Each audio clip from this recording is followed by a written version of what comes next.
No. Justin Herbert did not win me that championship because he ended the year hurt. Oh, so who was it? So he was hurt too. So he ended up getting hurt. You did win the championship, though. I Did did you win have the like Joe championship. Burrow, Kyler Murray? It was a Joe. I did win with a Joe. It was a Joe. I won with Joe Flacco last year. That's That's right. who I won the championship with. Which Oh. proves it doesn't really matter who I have in my QB spot.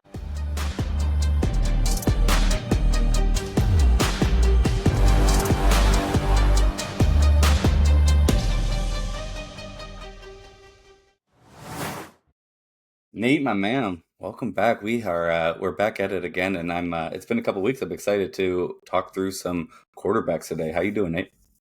I'm doing good, man. I'm doing good. I'm stoked to get back into the game just to talk through some rankings, which, about a position we care a little bit more about than maybe the last one we got to talk about. So happy to jump into here for sure.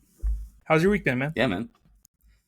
It's been great. I went rafting and not rafting, floating down a river, but it's a raft. I called it rafting because we're going around a bend and it's kind of like a little more dangerous. And it's the first time I've ever popped. And I'm approaching it. I've got it all on camera. I'll show you later. Don't drop the camera somehow. We're approaching with my brother-in-law and my brother. We're like hitting and as we approach, I'm like, oh, that's a popper. And then I scream out, I think we're all gonna die. And we hit this, and my brother's float flips upside down. He goes under in this big rapid, and then mine pops, and I go sinking backwards into the water. And it was like the first 10 minutes of a 3-hour float, so we had to fasten and figure out how to get down the river. It ended up all right. I'm here today to talk about some fantasy football, but it took me out of the loop for a while because I lost my phone for a bit. So yeah, I don't even know if these QBs are still playing, but we're going to be talking about a few different things. Yeah, I don't know that I've ever gone more than 2 or 3 days without being able to text you in a while, and that was a little awkward for me. I couldn't get a hold of you. I thought you may have died. The last text I got from you was, I'm going to be in the woods, and then you disappeared. So I'm glad you came. Yeah, I didn't think about that. That's probably a scary text. I'm glad you came out as the last words. I got a few green bubbles from you for a couple days, but I'm glad you came back out. Yeah, I'm good. If anyone texted me, I won't have them, so retext me. But today, what we'll be talking about is we mentioned how we're going to do some quarterback rankings. We just finished the running back one, so check them out. Both a 6 through 10 video and a 1 through 5. So check those ones out. Again, these are same thing with the running back ones. We're going to go over our rankings as a dynasty ranking. So they would change a little bit throughout, depending, but for the most part, they're pretty similar to what we would rank either way, I think. And then we're going to kick that off before we hit that with some scoring solutions, talk a little bit about the scoring in fantasy football as a whole and why it's broken for quarterbacks and what our preferred solutions are, as well as a QB discussion in general, like how do we approach quarterback position and maybe why do we prefer one quarterback or have just gone that route for dynasty over super flex or 2 QB. But that being said, I'll hand it over to you and we can kick it off with some scoring solutions for QB. Yeah, this has been a major pain point for us as we're thinking through how we deal with the quarterback position, right? Essentially, they became like the super position once with these, not everyone decided they were going to try to be Lamar Jackson over the last few years. And we've got a ton more running quarterbacks. And because of how that balances out, it's hard to read how you want to play that position because it's almost like this like God mode superpower that these running quarterbacks have at this point when we're talking about how they're scoring.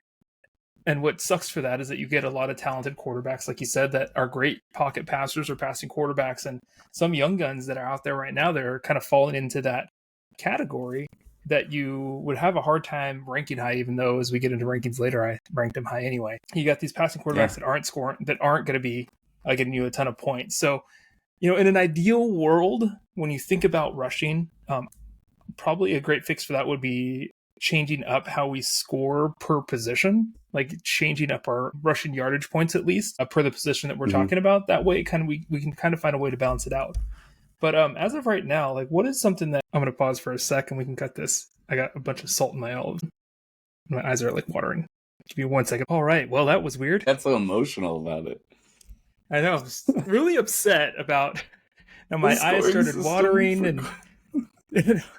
I started watering. The sweat was getting in my eyes. No, it's a hot one here in Southern California. All of a sudden, we're complaining in San Diego because we hit 90 degrees finally. I don't know what it's like out there for you, but we don't know how to deal.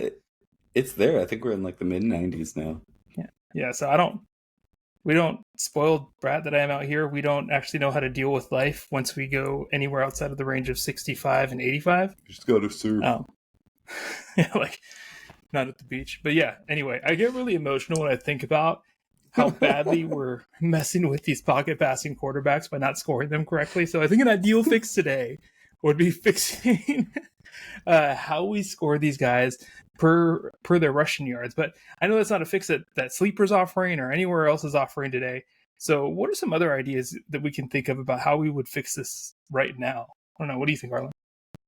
Yeah, and I think the general idea is that we want, whenever possible, while still keeping in mind that fantasy football is a different game than football, whenever possible, it's nice to get closer to the importance of different positions within football, and the fact that a quarterback is not, it feels like almost these perennial like superstars in the NFL don't always match. Justin Fields is a really good example of somebody who was awesome and fantasy relevant last year, and now is punt returning. Like, that shouldn't be how it works.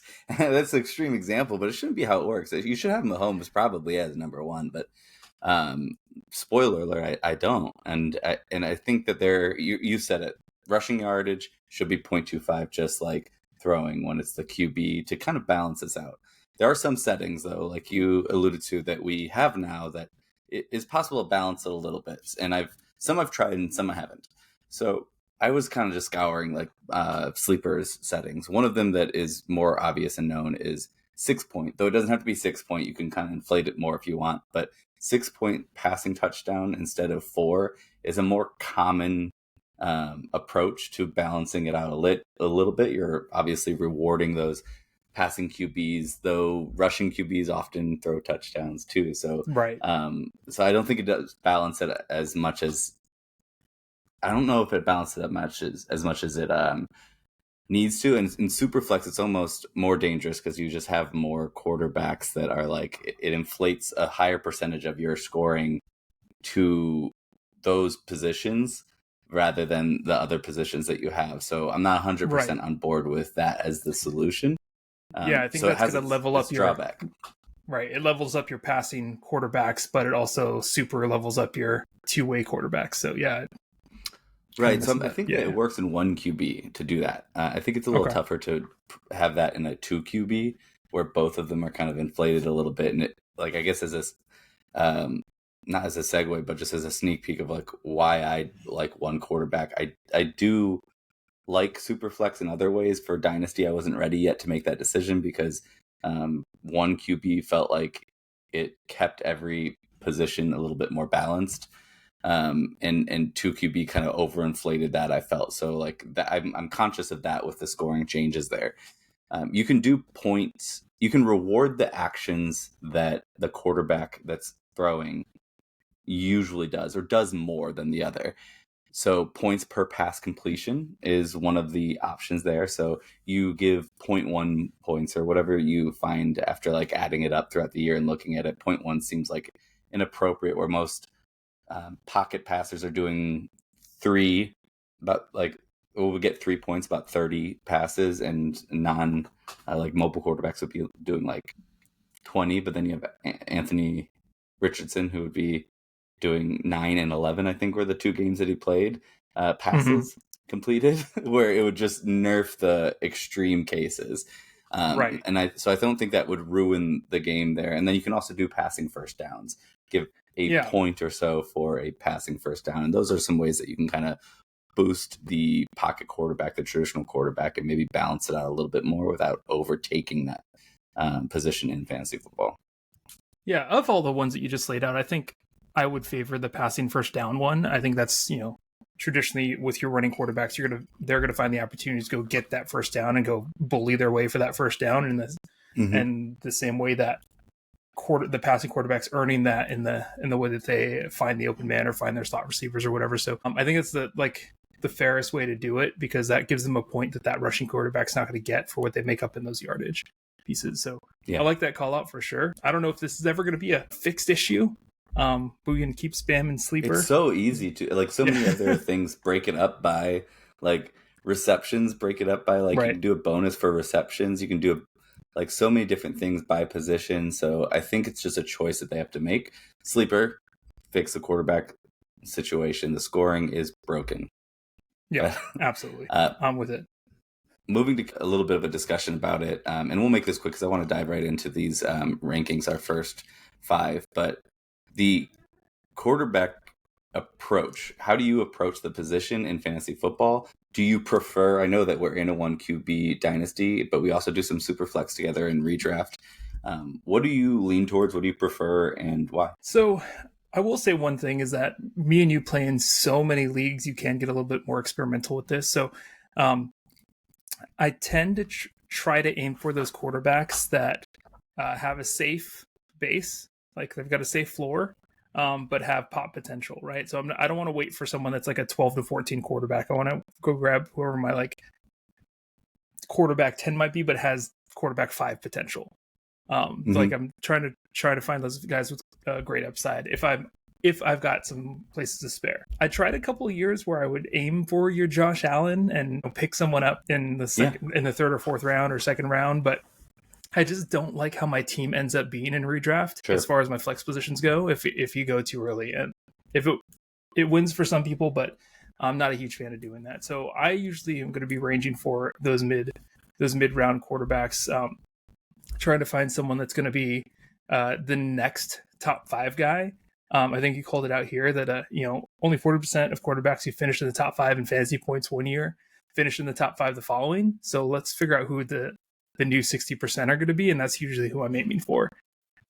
Yeah, and for like some examples of who has done that is like Lamar Jackson, Jalen Hurts, Josh Allen's obvious top rushing and mobile quarterbacks, and then you have your Patrick Mahomes, and Joe Burrow is really close a lot, but doesn't hit that threshold. But Joe Burrow is a quarterback that I'd rather have on my team than Lamar Jackson personally, even though I know he hit MVP, but as a team, not as a fantasy team. So I think that's the big difference. So going back to our scoring, what needs to change there. But when you're reaching, and you do in redraft, take the chance.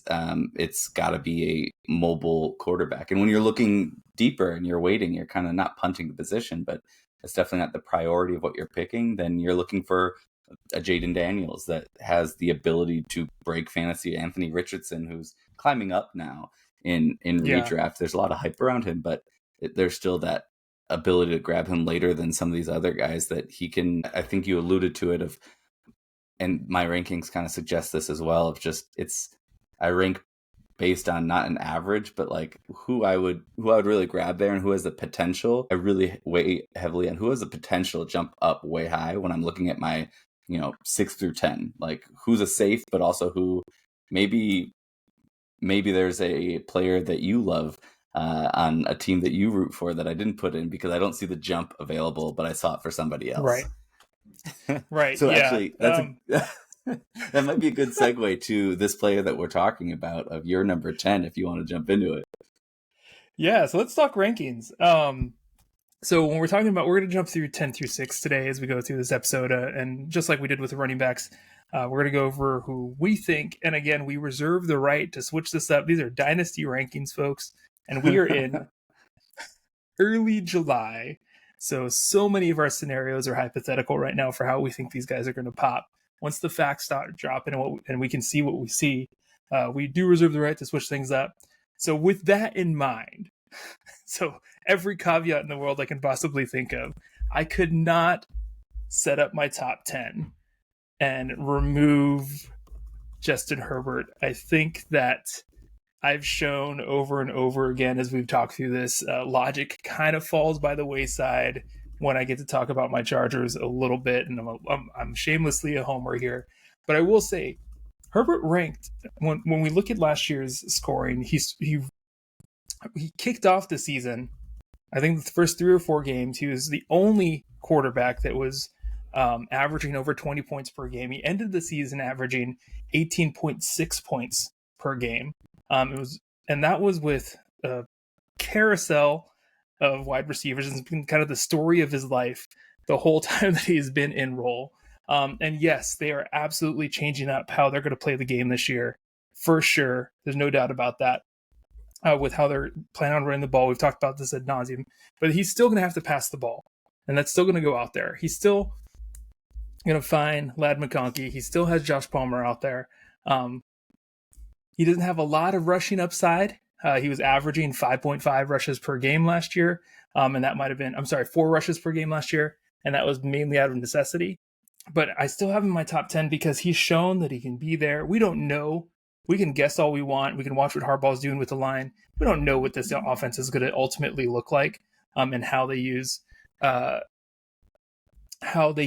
Herbert. They're not going to throw that arm away, no matter how much they plan on running. So yeah, we'll see what happens here. But he's my number 10. Now, he's someone that you didn't have in your top 10, and your number 10 was my number 11. So who do you got at 10? Yeah. Jordan Love is your number 11. Justin Herbert was my 17th. No, no. Justin Herbert is one of those ones that broke my heart not putting it in because it's honestly it's how the scoring system is and the coaching thing. A lot of things that you kind of highlighted there. They're not going to throw him away, and he's not going to be bad for football. He's going to be great for the team. I just don't know if that translates to fantasy production. And I just got to see it. Also, we have Ladd McConkey, which we both believe in, but what if they drafted Quentin Johnson? That's a pretty recent example of oops. I don't think that's the case, but it's going to take a lot for that style of offense to have a fantasy relevant quarterback. Not a lot to have a great one though. Jordan Love, but I believe my boy will overcome. That's all I'm saying. I think he might, but I don't know if he'll crack the top 10. So after Jordan Love, Jayden Daniels, which is my next one. I don't know if he'll crack those two, but I know he won't crack probably the rest of them. And I think that's the issue here. So Jordan Love has the potential to kind of step up and hit the next level. He showed, it's not like his last year was the rookie year, but his last year was absolutely a show that, he's someone we need to pay attention to. Yep. And I expect a jump from there. Plus, I don't know better 1B level of wide receivers. They don't have a superstar, I don't think. Maybe Reed, maybe that's pretty much, maybe Wicks gets to that 1B, but maybe Reed is something better. But they have a solid just string of great wide receivers there, and It seems like their play coaching is really good. He needs to prove that he can do it more than 1 year, but I'm erring on the side of the loves are people you want to hire and support. So as a cousin of mine, I was gonna say I'm rooting for my homer. You're rooting for your cousin. Totally get it. That's real valuable fantasy insights here. But yeah, I think that he's somebody that can kind of take that next level. And he had a higher amount of interceptions in actually pretty close in both years. 11 touchdowns, 10 interceptions, 14 touchdowns, 12 interceptions. He had an adjusted accuracy score of only 63%. So there's there's places where he can improve. If he can hit that next one, get a little bit more accurate, protect the ball a little bit more, then he can be successful. Now, moving on to our next ones, number 9, we each have a rookie, but different rookies. Jayden Daniels versus Caleb Williams. I'll start with this one because mine's simple of why I would pick Jayden Daniels and put him in here over Caleb Williams. I think Jayden Daniels is like the Anthony Richardson, where there's a potential of him breaking fantasy, which is the tiebreaker for a couple of guys. I think that I could have put him instead of Love, and I didn't want to do 2 rookies. There's still that unknown. I think that's fair to not go all in on rookies. He's Caleb Williams is an amazing situation, but Jayden Daniels can really that's his game. He had almost 1,000, I think. I think he almost had 1,000 rushing yards. Is that right? In college, in his final season, 884. That's insanity. 28 touchdowns, 3 interceptions. The man's a beast. I think he has a lot of potential to take over, and there's some pretty good talent there with McLaurin and Dotson to be able to accept the gifts that he gives. But Caleb Williams is Yeah. someone that's surrounded by talent. Yeah, and that's the thing, right? So we're talking about what scares me about Jayden Daniels, and I was a believer. You know that I was trying to get him in our rookie draft. So I'm a believer in Jayden Daniels for sure. What scares me, and maybe I'm a little skittish on rookie quarterbacks right now, is because I had Anthony Richardson on my team last year, and he got hurt really early. I feel like Jayden Daniels is even more reckless in how he runs and has a smaller frame. So I'm just a little nervous about his longevity over the next couple of years. I know people are really, really stoked on Anthony Richardson as if nothing happened last year. I don't know, like he's starting to climb the ranks really, really high, as shown as even in our rankings as we get into him later. But I think Jayden Daniels is going to have that same issue. What I do believe, he's got that high upside, like you're calling out.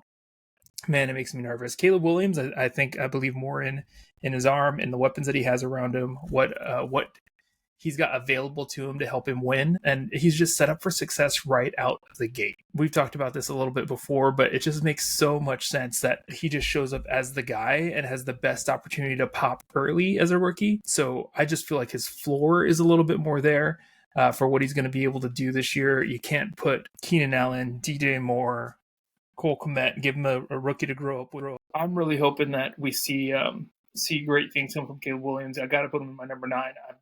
I didn't put any rookies in my running back rankings, and I feel like that was a miss when we're talking about Dynasty, so I just wanted to include Caleb here. I would have included Jayden, like you said, but I would have had to knock out Herbert, 1, and then 2, I'm nervous about his style of play. Yeah, I think that's fair. I was actually just looking up what my next person, what his rushing was, but I feel like CJ Stroud, I feel like he's overhyped right now, and I love him, and I think he's surrounded by talent, and so he's my number 8. But I don't feel like, what was his rushing yardage last year? I don't know if you can look that up real quick. Yeah, but I mean, so yards per attempt were insane. He's got a lot of downfield threats that he can hit. He's got 3 great wide receivers, even though Diggs is on a down swing. Like, he's got 3 great wide receivers that all could be number 1s, I feel, for another team that he can throw to. Plus, he's got a solid tight end that he can incorporate as well. And I think Mixon went there this year. No, am I getting that wrong? I think so. Yeah, Mixon's there now. Yep. And so he's just got a lot of weapons, a good line, and he can be solid. And I think that it's fair to put him where he is, but he doesn't have the same rushing upside as some of the people that I have higher up, and that's the only reason why I have him as low as 8. But I think that the hype is bringing him a little bit higher, similar to what we said with Anthony Richardson, and I really went high with Anthony Richardson for myself. Yeah, but that's just the rushing. Oh, just to give it away a little bit here, I did the opposite with the of you here, because I do have some belief in CJ Stroud, because it's just so clear that how much better he makes the people around him, and I'll talk about that a little bit more. To your point, he had less than 200 yards rushing last year, so not a threat that you're looking at. But his TD to interception ratio is insane. And this is a good example of like the approach of fantasy, like in Dynasty specifically. Redraft, I don't think I'll ever take him. It's the same, like, no. I usually don't take Mahomes, but because he's high up there, there's a lot of name value, there's a lot of talent, but not that same upside. And like a Herbert, Burrow, Mahomes-ish, you can flop a little bit compared to your expectations in draft. But in Dynasty, this is where it opens it up. Do you want to lock in the position and not have to think about it for 10 years? Or do you want to like chase that championship? So locking it in there, I think it's really solid to be able to say like, hey, CJ Stroud, Burrow, Mahomes, like these are players, Herbert, these are players that we feel like for 10 years, they're going to be a solid contributor and won't win me weeks every week, but sometimes will. And it's just somebody I can count on. So I think that's a fine approach too. Currently I'm in a like trying to win now mode. So I'm a little bit more aggressive on who I would personally pick up and rock. And then as I transition, I might transition to a more long-term quarterback or kind of search for one while I'm riding the wave of mobile. Sure. Yeah. Makes total sense. Yeah. Cause you're right. At this point I have to look at age and the ability to not get injured. And if he's not running, I'm less scared of him getting injured. For the length of it, I'm totally on that. 100%. In the polar opposite world, my number 8 is Kyler Murray. Someone I think we both believe in. He's got a high rushing floor. He's still young enough to make the argument for longevity, and he scored almost 19 points per game last year, which is something that we can argue for consistency. They've shown a belief in him as they've signed him longer term. They didn't do anything behind him. I'm not worried about those folks behind him, obviously, and I think he got a new weapon this year. Was that this year? He got a new. I think it's Captain Marvel.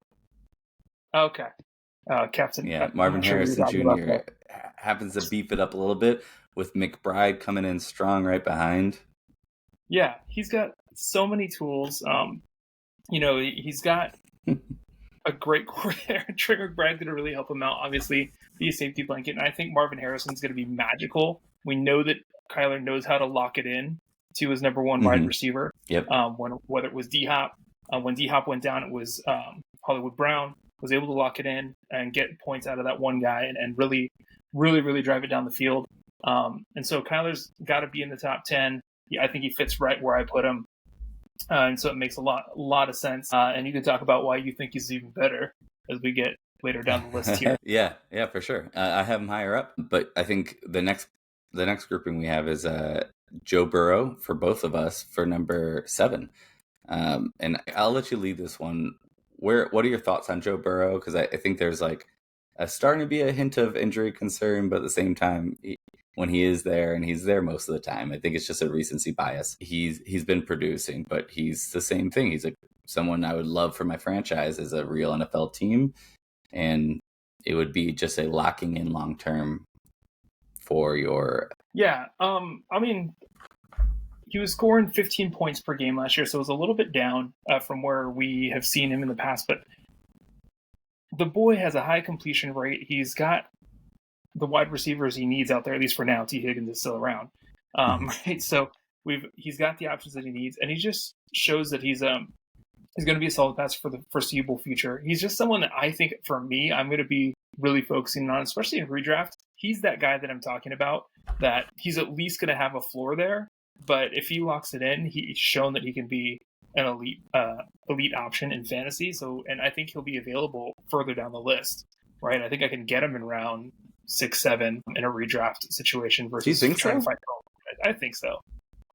Now that I've said that loud, it's going to go against everything that I say. So, but I think he'll be available. I'm honestly curious. I didn't look at where he's going in redraft, but I feel like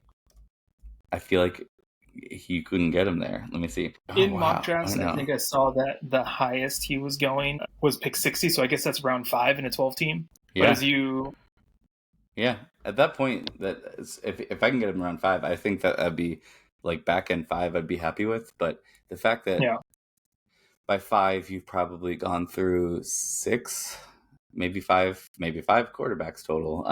And he's never, or not never, but he's bumping up against 5 a lot, but never really gets into that like top tier. And you always see it available. But at this point in his career, I feel like I'm just counting him out of the top 5, and I'm counting him about where we have him is like 7. And I don't see a lot of, I don't think for myself, I see a lot of potential of him jumping up to one of the top tier ranks. So I think I kind of have him here as that safety.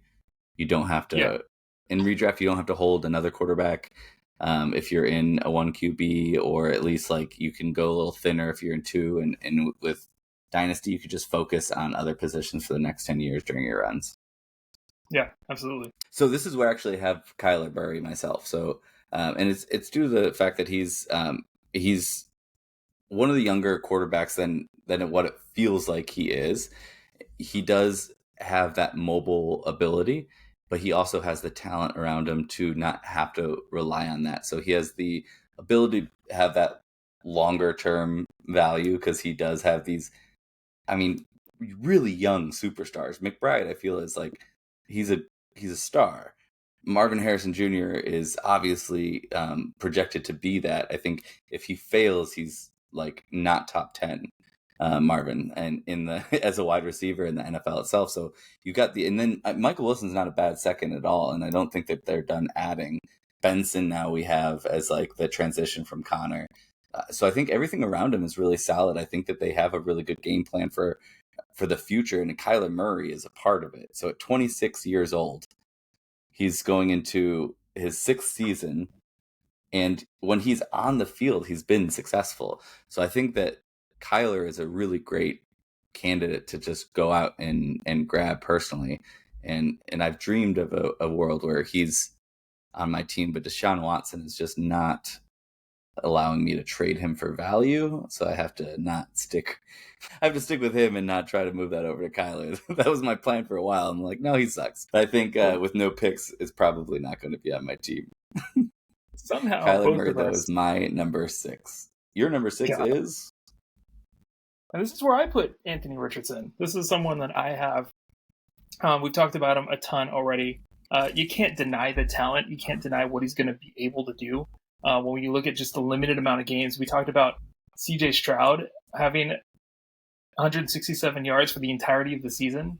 Anthony Richardson was at 136 yards last year, playing, I think, 4 games total as a rusher, 3 or 4 games as a rusher. So when you extrapolate that for if he gets the full season, it's going to be phenomenal. He runs dangerously, but I think he's built for that and just had some bad luck with how he hurt his shoulder last year. So there's going to be a huge opportunity for him to be successful. Everyone's talking about him. I don't think, to be honest, he's going to be worth drafting in a redraft league because he's going to go so high based on name value right now. And just it's not the style that I go for. But with his rushing ability, he's got high upside. You said he's going to be drafted high?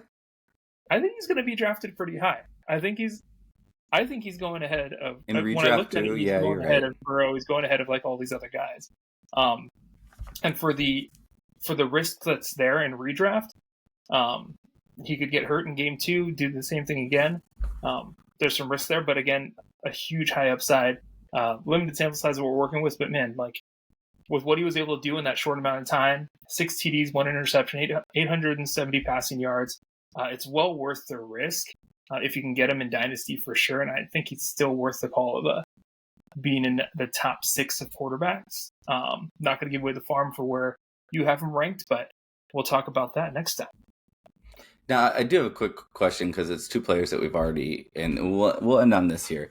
We have Anthony Richardson and Justin Herbert, and I remember that you traded Anthony Richardson for Justin Herbert last year. So, based on your rankings, how do you feel about that? I mean, I don't know if you want to save this conversation for after we get to pass number 1 next week, but because of the quarterback trades that I've made in the last 12 months, I don't. No, we could have this twice. Yeah, that's fine. I don't feel awesome about where that ended up. I will say I was super excited to get Justin Herbert on my team last year. Traded away a very injured, didn't know how his recovery was going. Anthony Richardson, currently injured. Very currently injured Anthony Richardson to get Justin Herbert while he was on his run of scoring over 20 points per game. Who did you win the championship with, though? Was it Justin Herbert won you that championship? No, Justin Herbert did not win me that championship because he ended the year hurt. Oh, so who was it? So he was hurt too. So he ended up getting hurt. You did win the championship, though. Did you have like Joe Burrow, Kyler Murray? It was a Joe. I did win with a Joe. It was a Joe. I won with Joe Flacco last year. That's right. Who I won the championship with. Which proves it doesn't really matter who I have in my QB spot with how my team is built. Okay. Well, one thing you'll notice. So we'll see what happens. Yeah, I mean, whisper over here. But one thing you'll notice is I did not mention your number 6, Anthony Richardson, in my 10 through 6, and it is, spoiler alert, because he's higher and he's not number 5. So, well, on the next episode, we'll go through our 5 through 1, see where in that list. Am I a weirdo that put him above everybody? Most people. But that's how I like to play. We'll talk about through our 5 through 10, 5 through 1, and then we'll also have our our picks, our buy and sell candidates for quarterbacks in Dynasty, and who are we going after, which a lot of them can also kind of, that sentiment can be taken for redraft as well. But thank you everybody for popping in. I appreciate the support. That last video did great with our rankings, so I really appreciate everybody jumping in there, commenting, having this discussion. I think we talked to about like 30 people in that in that last video in the comments. We have answered every single comment, so appreciate everybody's interaction. Appreciate you liking, subscribing, and supporting the channel. It motivates us to come back, do it another week. All right, I'll see you, Nate. All right, see you. Have a good one, folks.